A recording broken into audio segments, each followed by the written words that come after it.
Hey everyone, Brad Palladini with Palladini Law, where we help taxpayers solve tax problems with the IRS. And today we're talking about the Form 433A. Specifically, we're going to be talking about how to complete this form so you can pay the IRS as little as possible. So we're going to talk about what the form is, who should be using it, the difference between this form and other very similar sounding forms. We'll go section by section on how best to complete this, and then we'll tell you what other things you need to factor in before you hit submit. All right, so what is the Form 433A? It is a collection information statement for wage earners and certain self-employed people. So when I say certain self-employed people, it's gonna be those of you with a Schedule C business, a sole proprietorship, or an LLC that's taxed as a sole proprietorship. So basically, if you file a Form 1040 and your business information is part of the Schedule C to that Form 1040, then the Form 433A is for you. If you file your business taxes separately, so let's say you're an S Corp and you file a Form 1120S, or you're a C Corp and you file a Form 1120, or you're a partnership and you file Form 1065, then you might need to complete a Form 433B, which is one of the other forms that comes up a lot with people and businesses who owe tax debt. There's also a Form 433F, which is basically the short form version of the Form 433A. So should you be filling out the A or the F? The answer depends on who is handling your case with the IRS. So if your case is assigned to a revenue officer, this is a professional debt collector for the IRS, they're going to require a Form 433A, which provides more detailed information than a Form 433F. If your case is not assigned to a revenue officer, it's just with automated collections, then you can get away with the Form 433F. We have another video coming out specifically on the Form 433F and one where we're going to talk about revenue officers. So take a moment to subscribe so you don't miss those. Two other forms that I want to talk about quickly is the Form 433A OIC and the Form 433B OIC. As the initials kind of suggest, that is for the offer in compromise. That's what OIC stands for. So if you're trying to settle your debt for less than what's owed, you're going to want to be filling out either the Form 433A OIC or the Form 433B OIC, or both. So you really need to know what you're trying to accomplish here, who's handling your case, before you just start completing these forms and then realize, oh, I filled out the wrong one and got to do it again. All right, so let's talk about how to complete this Form 433A. Section 1 is basically going to be asking about your personal information. So it's just going to be things like your name, your address, whether or not you have dependents, and some information about your business. The key here is really filling out the form completely. So if a section doesn't apply to you, write NA. This is particularly important since you're filling out a Form 433A and you're dealing with a revenue officer. If you leave it blank, the revenue officer isn't going to know if you just forgot to fill out that section or if it doesn't apply to you. So writing NA just makes their job easier. I know sometimes it seems very adversarial, like working with a revenue officer. The revenue officer is trying to collect the most amount they can for the IRS. You're trying to pay as little as possible right now and get on a flexible payment plan. And so you kind of guys are going head to head, right? But you want to make the revenue officer's job as easy as possible. If you make their job easier, they're more likely to get you a better result. That's just the reality. If you make everything extremely difficult, they don't want to work with you. They're going to be really aggressive. They're not going to be helpful, and you're not going to get as good of a result.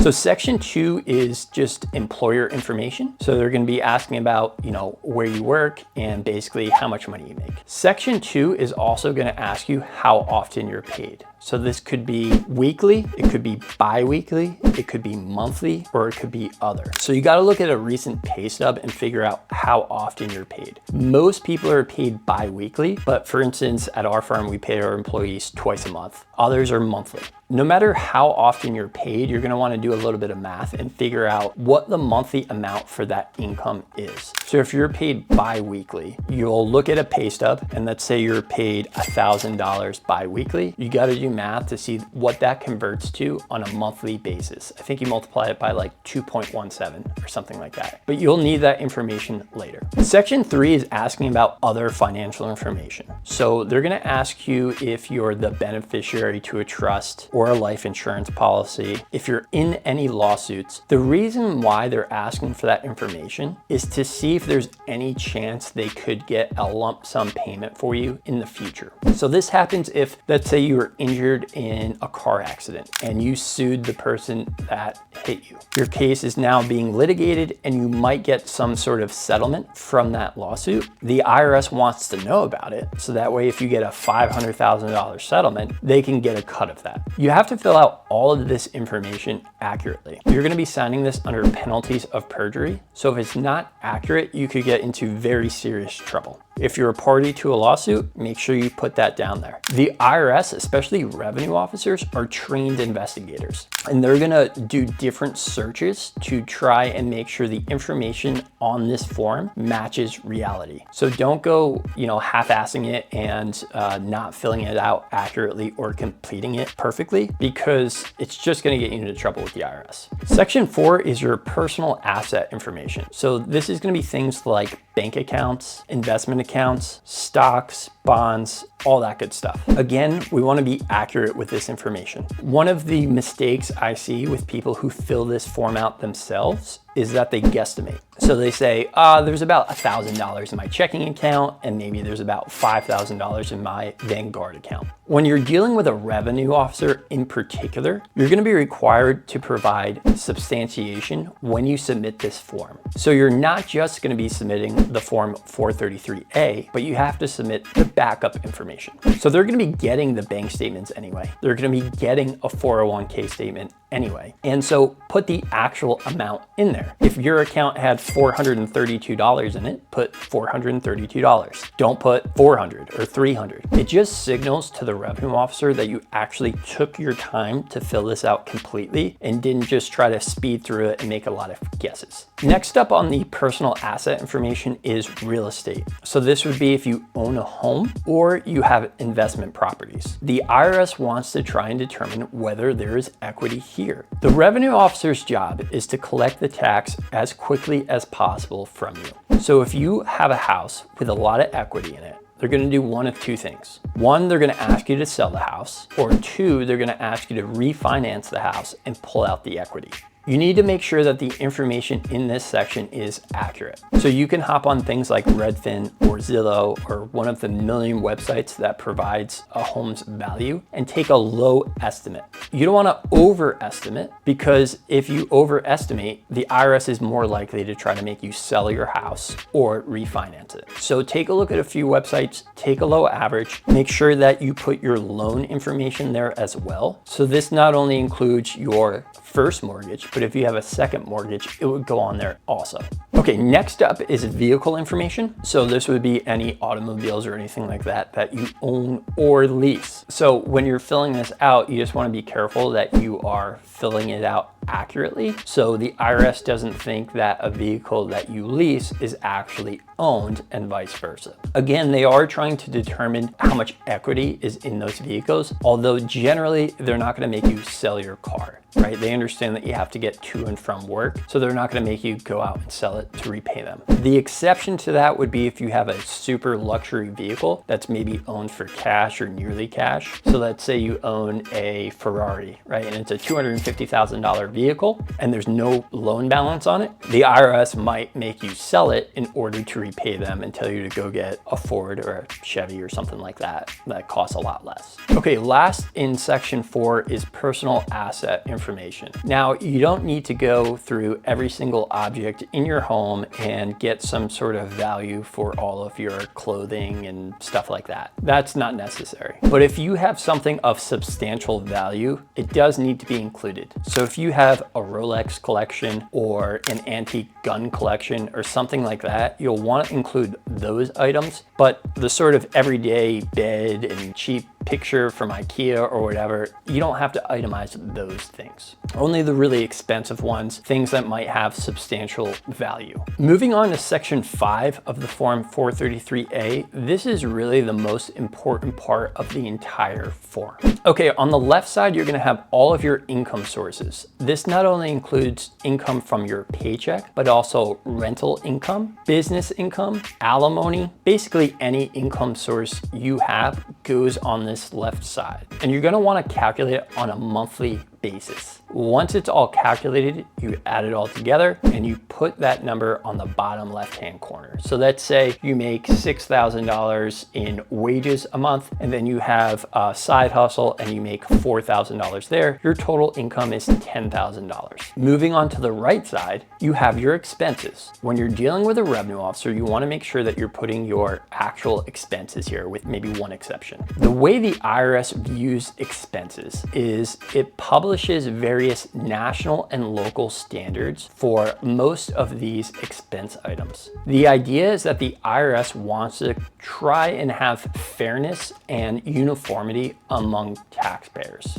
So let's say someone has a Porsche and they're paying $2,000 a month and they're trying to negotiate an installment agreement with the IRS. It's not really fair to the IRS or to other taxpayers to allow that person to pay $2,000 a month for their Porsche when they could pay $500 for something not quite as nice, but still gets them where they need to go. So the IRS publishes these national and local standards. They update them sporadically. So you kind of have to always go on the IRS website or just Google IRS national and local standards to see what they are currently. When you're completing this form, you're going to put your actual expenses down with maybe one exception. You also need to know how the revenue officer is going to be reviewing this form, and they're going to be looking at what the national and local standards are. So starting at the top, we had food, clothing, and miscellaneous. This is the one exception where I say you always put the actual. Here, just put the standard. Maybe in less than 1% of cases, you'll get a deviation, but most of the time, they're going to stick to what the standard is. The standard is based on the number of people in the household. So earlier in the form, you put your dependent information. So if you're married, you got to put your spouse, you got to put your kids. You want to make sure everybody in the household is included on this form.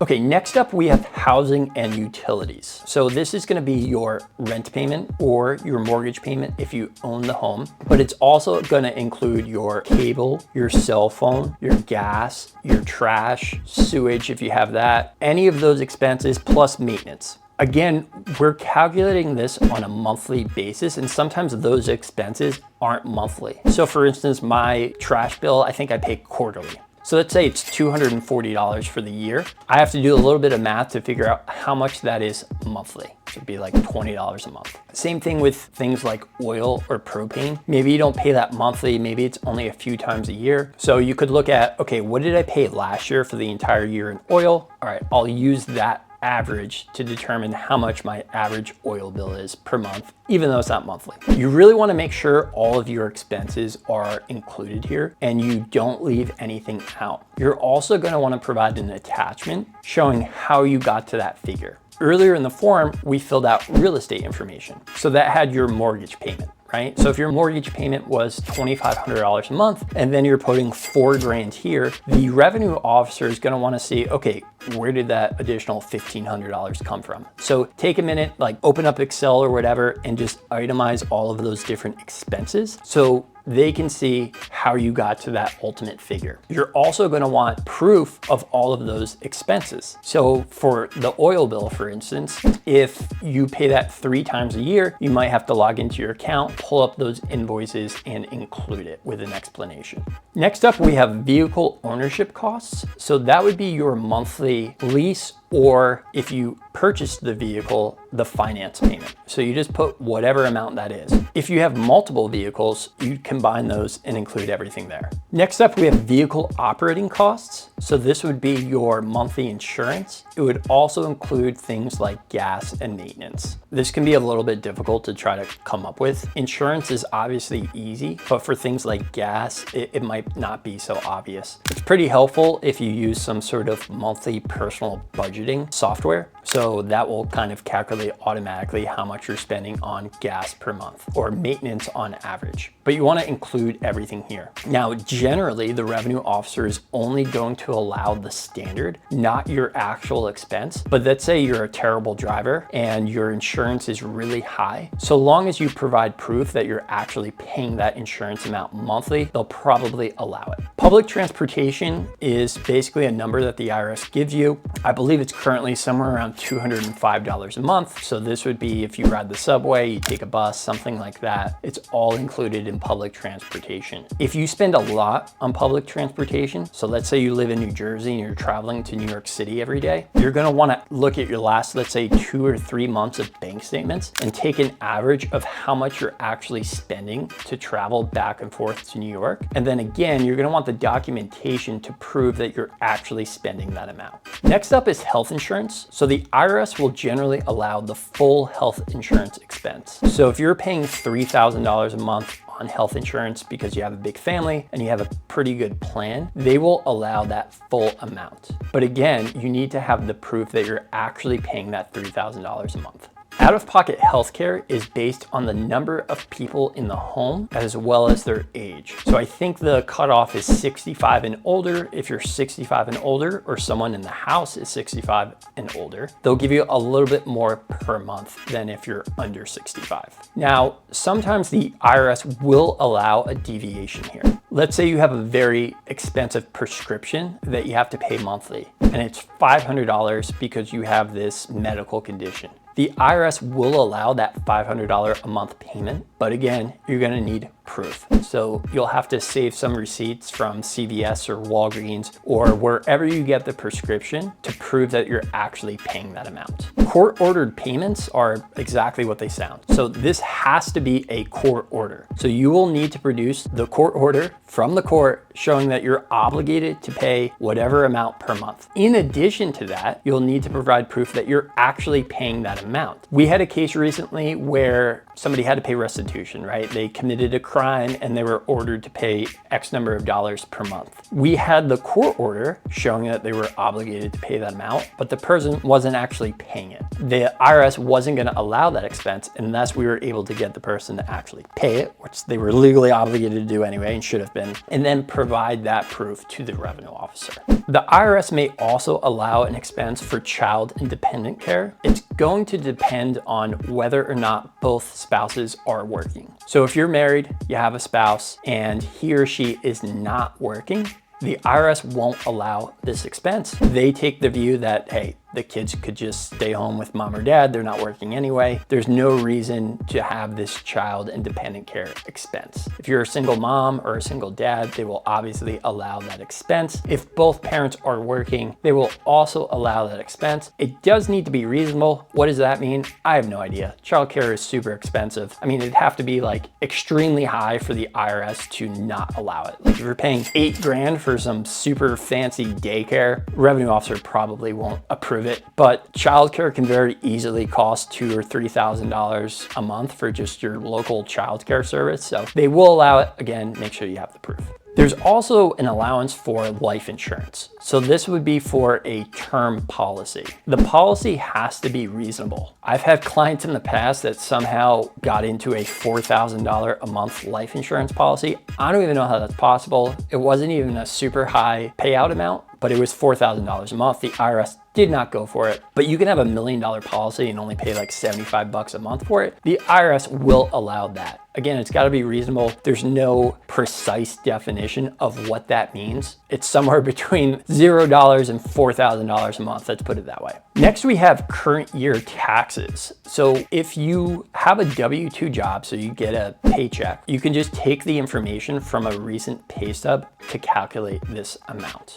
If you're self-employed, you are required to make estimated tax payments. The requirement is that you make those payments quarterly, although at our firm, we recommend that all of our clients pay it monthly. Just from a cash flow budgeting perspective, it's easier to pay $1,000 a month than $3,000 every quarter. Regardless, these payments actually have to be made to get credit for it. And more importantly, the revenue officer is not allowed to resolve your account unless they see estimated tax payments being made. So if you're required to make estimated tax payments, you have to make them in order to resolve your account with the revenue officer. Otherwise, you're not going to be able to do it. Next, we have delinquent state and local taxes. So if you owe the IRS money, you may also owe a state agency money as well, whether that be New Jersey, New York, California, it doesn't matter. The IRS will allow some of this payment, but not all of it. So if you're paying the state of New Jersey or the California franchise tax for $200 a month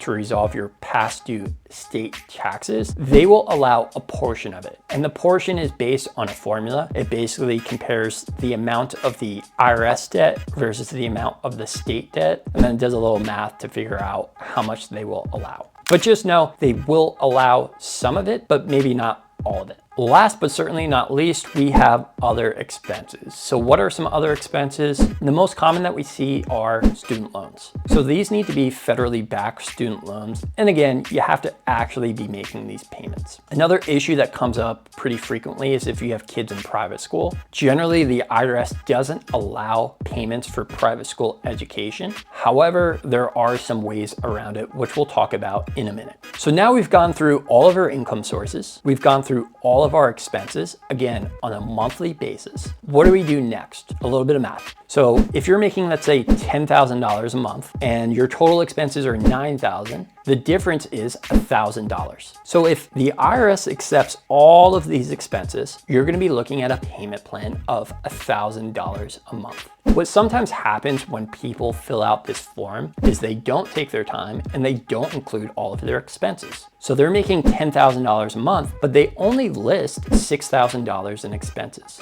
Now the IRS is going to want $4,000 a month. So the revenue officer is going to look at the form. They're going to say, hey, you need to pay us $4,000 a month. And you're like, I don't have $4,000 a month. I have barely any money left at the end of the month anyway. How am I going to come up with $4,000? Well, the issue is you didn't take your time filling out this form. You didn't fill it out completely. And the revenue officer can only base it on what's in front of you. And it's really hard once you fill out the form, you sign it under penalty of perjury, to then go back and say, oh, I forgot about this, that, and the other thing. So that's why you really need to take the time filling it out to make sure you're including all of the expenses so you can get the best result possible for you. Earlier, we talked about the actual expenses, which you're listing on the form, and the national and local standards. And I said that, what the IRS will ultimately allow will be case by case. It'll depend on what sort of resolution you are trying to achieve. There's not just one type of installment agreement. There's actually multiple types of installment agreements. And depending on what type of installment agreement or other resolution you're seeking, that will determine whether the actual expense is allowed or if you'll be capped by the standard. So in the future, I'm going to do videos on all of these different types of installment agreements, but we'll just go over them briefly for now. Don't forget, hit the subscribe button so that way you don't miss those videos. So there's something called the 6-year rule. This is based on the IRS's employee handbook. It's called the Internal Revenue Manual. And essentially what it says is if you're paying off the debt within 6 years, they will generally allow deviations from the standards. So if your housing and utility expense is $5,000 a month, but the standard is $4,500, if you're paying off your tax debt anyway within 6 years, they will generally allow the deviation to $5,000. Sometimes people aren't able to pay their taxes off in 6 years. They need longer, or they need a partial pay installment agreement, which basically means, hey, I'm never going to repay this within the statute of limitations, but I'll pay you something per month until the statute expires. In those cases, the IRS is generally only going to allow the standard. So in that same case where your housing and utilities is $5,000 a month, but the standard is $45,000, the revenue officer is probably going to limit you to that $4,500 a month. Why? Because the IRS is never going to get all the money. Why are they going to let you live in a nicer house when you could potentially get a place for lower rent or sell your house or something like that, and the IRS could get more money? So this is where, knowing what you're trying to achieve, knowing what resolution options are available is vital. If you don't, if you just kind of fill out this form and say, hey, my income is $10,000 a month and my expenses are $9,000, so I got to pay $1,000 to the IRS, I'm cool with that. That's not how it works. There are other factors in play here that you need to be aware of, or you're going to get into a lot of trouble. Recently, we had a client who filled out one of these forms themselves. They submitted it to the IRS, and the IRS wanted $18,000 a month as their monthly payment. Why? The statute of limitations on some of the years was expiring soon, and so the IRS was trying to collect it all within the statute, and he completed the form accurately, right? But he didn't know what else was at play, and so he didn't get the result he wanted until he hired us. But that's where I say, hey, you do need to complete this form accurately, but you also need to know all of the other factors, like what type of installment agreement you're trying to go for, what the statute of limitations is, how much debt you owe, how much equity is in your assets, and how the IRS revenue officer is going to look at all those things together to determine your ability to pay. I do want to just comment on one other type of payment plan that we use fairly often here. So this is called the 1-year rule, 5-year rule. And I'll do a whole video about this, but in general, this is for taxpayers who will pay off their debt within 6 years, but they need a lower first year payment. So this comes up, maybe your kids are in private school or they're in college and they're seniors. The IRS will actually allow those payments for a year. And then at the end of the year, your IRS payment will jump up. So maybe you agree to pay them $1,000 a month for the first year, but then years 2 through 6, you have to pay them $5,000 a month. So the entire tax debt will get paid within the 6 years, but the first year you're starting at a much lower payment. And this is often helpful because a lot of these expenses you can't just turn off overnight. You can't reduce your housing and utility if you own a home from $8,000 to $4,000 overnight. But if the IRS gives you a year, maybe you can sell the home, maybe you can refinance, maybe you can do other things to lower your monthly payment. Okay, so that wraps up the Form 433A. I hope you found it helpful. If you have any questions, leave them in the comments. I will monitor those occasionally and try to answer as many as I can. Otherwise, we will be churning out videos very shortly. Hope you enjoyed this one. Thank you for listening.